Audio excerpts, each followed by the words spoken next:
labanan ninyo ang dyablo at lalayuan kayo nito, no? Santiago 4:7. Juan 8:44. Ang kasinungalingan, no? Ang dyablo ang ama ng kasinungalingan. Kaya hindi po pwede manatili ang kasinungalingan. Okay? So mayroon po tayong mga nakita po, no, doon sa loob ng cemetery ng mga ibang pananampalataya na namimigay ng mga babasahin po nila. And ginawa po natin, binigay po natin yung best po natin, no?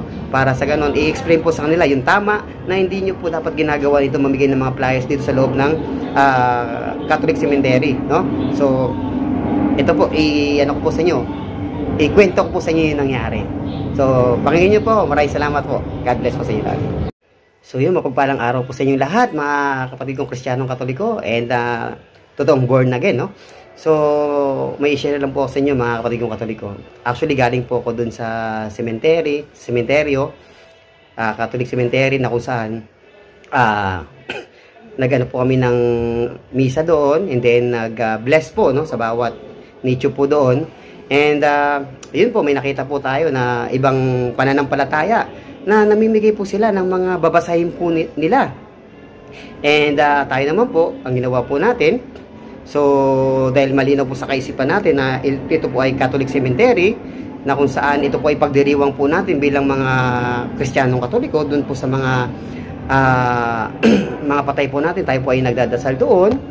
And nakita ko po, no, namimigay po sila ng mga flyers. So, kinausap ko po yung dalawang bata na namigay ng flyers. Sabi ko, kayo po ba ay Katoliko? At sumagot po sila na hindi po, no? And then, sabi ko sa nila, so, alam nyo ba na ito ay Catholic Cemetery at pagdiriwang po ito ng mga Katoliko? Oo po daw po. Tinanong ko sila na okay lang ba sa inyo kung ako ay pupunta doon sa inyong simbahan? Mamimigay din ako ng babasahin namin sa Katoliko at mamimigay po ako doon sa inyong simbahan. Ayaw daw nila. So, please, respeto. And syempre, sinare po natin doon yung sa Matthew 16:18 na kung saan, in-explain po natin, no? And binasa niya kasi may Bible nga sila, in-explain po natin doon, no? Yung sa Matthew 16:18. And then, suma total, lumabas na sila. So, grupo dito, may grupo din po doon, no?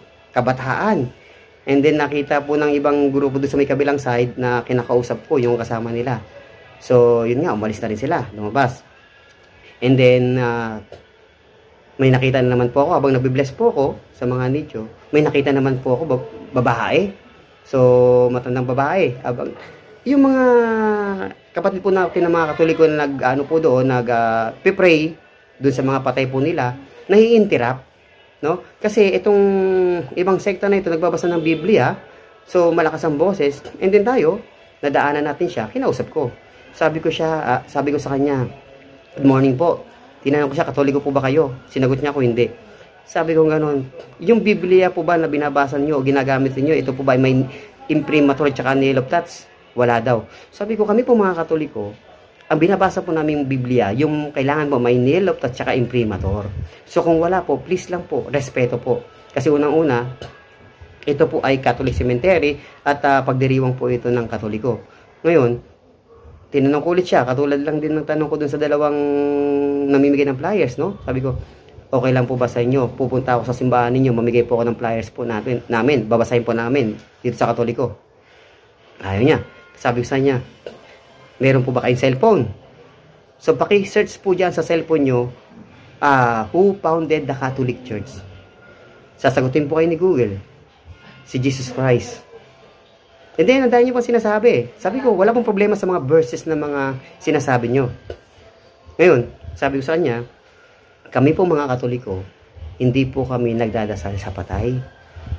Ipinagdadasal po namin yung patay sa Diyos para patawarin ng Diyos yung mga nagawang kasalanan ng mga namatay, ng mga mahal namin sa buhay.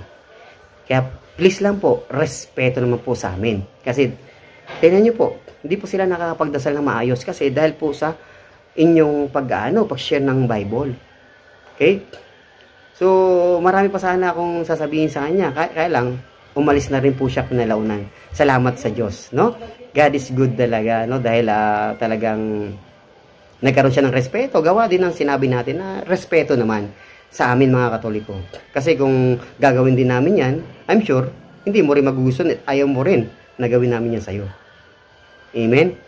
So, sabi nga po doon sa Santiago 4:7 na kung saan, labanan ninyo ang dyablo at lalayuan kayo nito. So, yun po yun, no? Sa Santiago 4:7 na kung saan, mababasa po natin yan, kaya nga pasakop kayo sa kapangyarihan ng Diyos, labanan ninyo ang dyablo at lalayuan kayo nito. So, tayo po ay sinare po natin ang katotohanan, sinare po natin yung talagang yung nararapat, yung kalooban ng Diyos. That's why lumayo po siya, no? And hindi po mananaig ang ang kasama, no? At ang hindi po mananaig yung mga kasinungalingan, dahil ang kasinungalingan, alam naman po natin na mababasa po natin yan sa San Juan 8:44 na kung saan ang dyablo ang ama ng kasinungalingan at hindi po kailangan maghari ang kasinungalingan. Kaya nga, pinuputol natin ang kasinungalingan na yan kasi yung sa babasahin po nila, ito po ay maling salin po, no, sa babasahin po natin. So magkakaroon po ng ng katanungan sa mga Katoliko pag nabasa po nila ito. Kasi unang-una, pang-re-recruit, no? Nang re-recruit po sila para po umanib doon sa kanilang samahan, which is dapat wag po tayong umanib sa kanilang mga samahan. Kasi unang-una, nandito ka na sa katotohanan. Nandito ka na sa tinatag ni Jesus na simbahan, na iglesia. Ba't pupunta ka pa ron? Natatag lang ng tao. Amen? Amen. Maraming salamat. God bless sa ating lahat. Bye everyone. So manatili po tayong cute, Catholic until then. Bye everyone. Love you all. Spread love.